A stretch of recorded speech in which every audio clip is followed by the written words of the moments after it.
Salut, c'est Paul. Aujourd'hui, on va parler d'un indicateur que j'aime bien, qui est le parabolique SAR.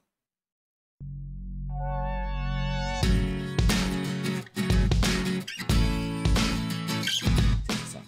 Que l'on fasse du trading manuel ou que l'on fasse du paramétrage de robots, mieux comprendre un indicateur va nous permettre de gagner énormément de temps. Grâce à ça, on évitera notamment d'aller tester des plages de paramètres qui ne servent à rien et on pourra dès le départ définir son utilisation. Et ce qu'il faut savoir, c'est que globalement, c'est un indicateur qui est assez utilisé. Là, par exemple, si je me mets sur la marketplace MQL5 et que je cherche parabolique SAR, il y a un certain nombre de robots qui vont utiliser cet indicateur. Donc mieux le comprendre nous permettra de plus rapidement prendre la main sur ces robots-là.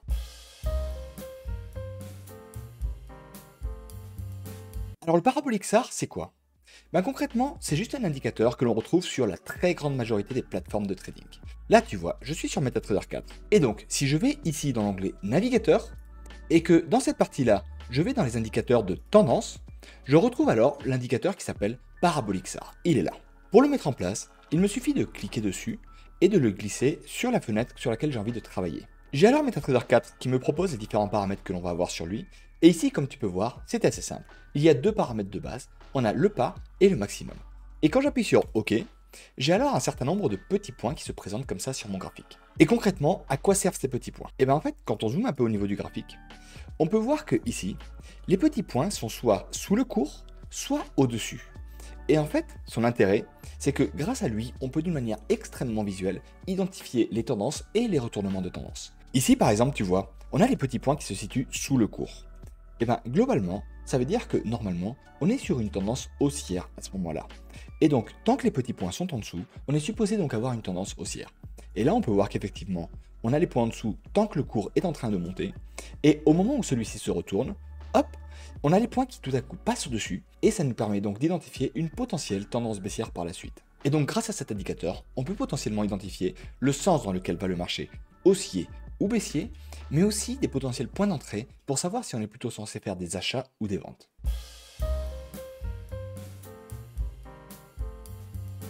Au niveau des paramètres, l'intérêt, c'est que finalement, il y en a très peu. Ici, comme tu peux voir, il n'y en a que deux. On a le pas et le maximum. Et en plus, le maximum aura finalement que très peu d'impact. Le paramètre pas, ici, de son côté, a pour objectif de définir la vitesse à laquelle les petits points vont se rapprocher du cours, et donc la sensibilité de l'indicateur. Ici, de base, il est sur 0,02, mais si jamais tu le mets sur 0,01, comme tu peux voir, les petits points vont se rapprocher de manière bien moins rapide du cours. Et donc, à ce moment-là, on va avoir un indicateur qui va donc être bien moins réactif par rapport aux évolutions du cours. De l'autre côté, si jamais tu le mets sur une valeur plus grande, par exemple 0,04, à ce moment-là, les petits points vont très rapidement se rapprocher du cours, et donc on aura de très nombreux signaux de retournement. Donc ici, tout le jeu va consister finalement à définir le bon paramètre en fonction notamment de ce que l'on veut faire et de son utilisation. Si on a envie d'avoir par exemple le SAR pour choisir des points d'entrée, potentiellement on va le vouloir assez réactif. D'un autre côté, si on a envie de l'avoir plutôt pour définir des tendances, on va alors probablement l'utiliser sur quelque chose de plus doux, de manière à ce qu'il ne se retourne pas trop souvent. De notre côté, le paramètre maximum sera finalement très peu utilisé. Si jamais je le mets sur une valeur plus petite, comme 0,01, hop, on a effectivement ici le cours qui s'est légèrement écarté, mais ça reste relativement faible. Et d'un autre côté, si tu le mettais sur une valeur plus grande, finalement on se rapprocherait des paramètres de base de l'indicateur. Donc clairement, faire varier le paramètre maximum n'apportera pas forcément un grand intérêt. Donc de ce côté-là, on va pas forcément trop le faire bouger.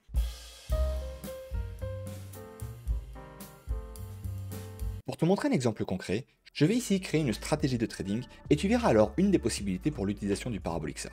Au niveau de la stratégie, on va utiliser deux unités de temps. Le H1 pour dégrossir les situations et définir les moments qui auront un potentiel point d'entrée à prendre, et le M15 pour justement entrer en position. En H1, sur l'unité de temps supérieure, ce que l'on va chercher à faire, c'est à identifier les moments où le marché a un comportement qui est un peu extrême. Alors pour ça, il y a plusieurs indicateurs qui existent. On pourrait utiliser par exemple le RSI, mais dans notre cas, on va plutôt utiliser ici les bandes de Bollinger. Alors, les bandes de Bollinger sur MT4, on les retrouve également dans la partie Trends, ici, avec le Bollinger Bands.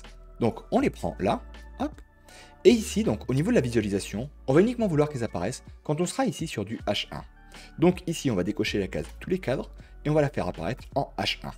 Au niveau des paramètres, on va donc utiliser les bandes de Bollinger sur une période à 100 avec une déviation à 2.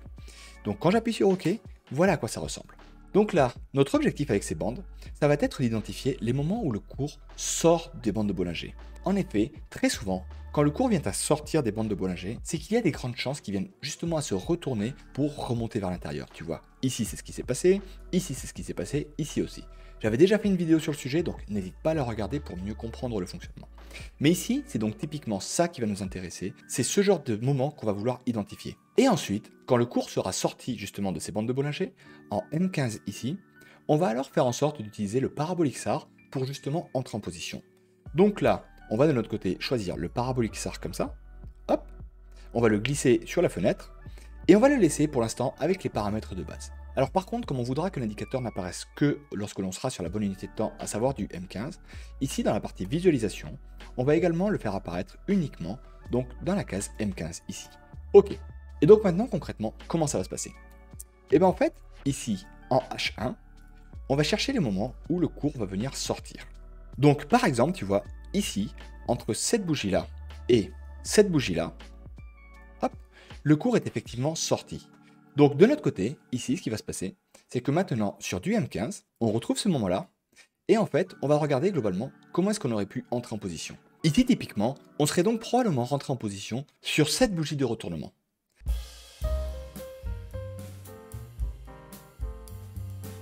Mais de mon côté, comme tu commences à me connaître, je ne suis pas quelqu'un qui est là pour faire du trading manuel. Donc, pour te montrer l'intérêt de la stratégie, ce que je vais faire, c'est qu'au lieu de faire ici les choses manuellement, je vais plutôt travailler avec le robot Strategy Creator. Donc ça, c'est vraiment un de mes robots préférés, et son intérêt, c'est que grâce à lui, je vais pouvoir du coup utiliser plusieurs indicateurs pour justement créer une stratégie complète. Ici, ce que j'ai fait, c'est que, comme je te l'ai montré, j'ai donc utilisé les bandes de Bollinger, donc en période 100, avec une déviation en unité de temps 1 heure, pour justement choisir les excès du marché. Et ensuite, j'ai donc pris le SAR qui sera donc sur le M15 pour justement entrer en position. À côté de ça, l'avantage c'est que je peux également définir d'autres choses. Par exemple, dans ce cadre-là, j'ai décidé que je voulais faire un mécanisme de grid un peu atypique. Donc pour te montrer ça, voilà à quoi ça ressemble. Avec le robot, j'ai pu faire donc un backtest entre 2016 et aujourd'hui sur l'UD4 en M15. Et au niveau du paramétrage, on peut voir que le robot, de son côté, a automatiquement pris les positions au bon moment. Donc là, si je regarde au niveau de l'unité de temps supérieure, ici tu peux voir qu'on est effectivement bien sorti des bandes de Bollinger. Et si je regarde sur l'unité de temps donc sur laquelle je vais trader, hop, le robot a bien pris la position à la vente comme il voulait. Mais par contre au niveau du robot, l'avantage c'est que je vais également paramétrer un mécanisme de grid, mais un peu différent. C'est-à-dire qu'au niveau du grid, pour éviter que celui-ci ne prenne trop de positions, en fait, je vais demander au robot de ne pas prendre des positions uniquement en se basant sur la distance entre les ordres comme on peut le faire sur du paramétrage de grid classique, comme j'avais pu en parler dans cette vidéo-là, mais plutôt uniquement en se basant sur les signaux d'entrée.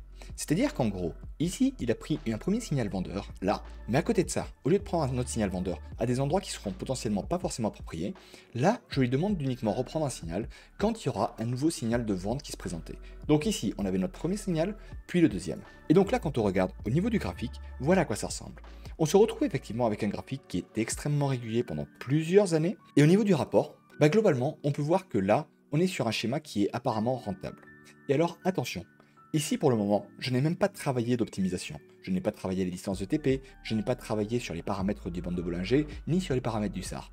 Là, du coup, si on commence à s'amuser à faire varier les paramètres, actuellement, l'optimisation est en train de se faire. Mais comme tu peux le voir, on arrive à avoir des résultats qui seront bien plus intéressants, avec des drawdowns qui seront probablement bien plus maîtrisés. Donc surtout l'intérêt par la suite, ce ne sera pas de rester sur ces paramètres de base, mais de faire varier tout ça pour trouver un combo qui pourra être potentiellement mieux adapté à ton marché et qui te permettra ainsi d'avoir de meilleurs résultats. Voilà, j'espère que là, tu auras compris que cet indicateur peut vraiment être intéressant. Globalement, je l'aime énormément parce qu'il est très visuel et on peut facilement l'utiliser, que ce soit pour déterminer des tendances ou pour choisir des points d'entrée. Donc n'hésite pas à faire tes essais. Et par contre, si tu es en train de démarrer avec les robots de trading ou que c'est un sujet qui t'intéresse, n'hésite pas à faire un tour dans le pack découverte. Tu y retrouveras alors tout ce qu'il te faut pour te lancer gratuitement. Tu auras une formation complète pour t'expliquer les bases de MetaTrader 4 et tu auras aussi un robot qui te permettra de faire tes premiers essais. Et évidemment, si le trading algorithmique est quelque chose qui t'intéresse, n'hésite pas à mettre un gros pouce vers le haut et à t'abonner à la chaîne. Ici, c'est de ça dont on va parler. Allez, maintenant je te laisse et je te dis à la prochaine. Ciao!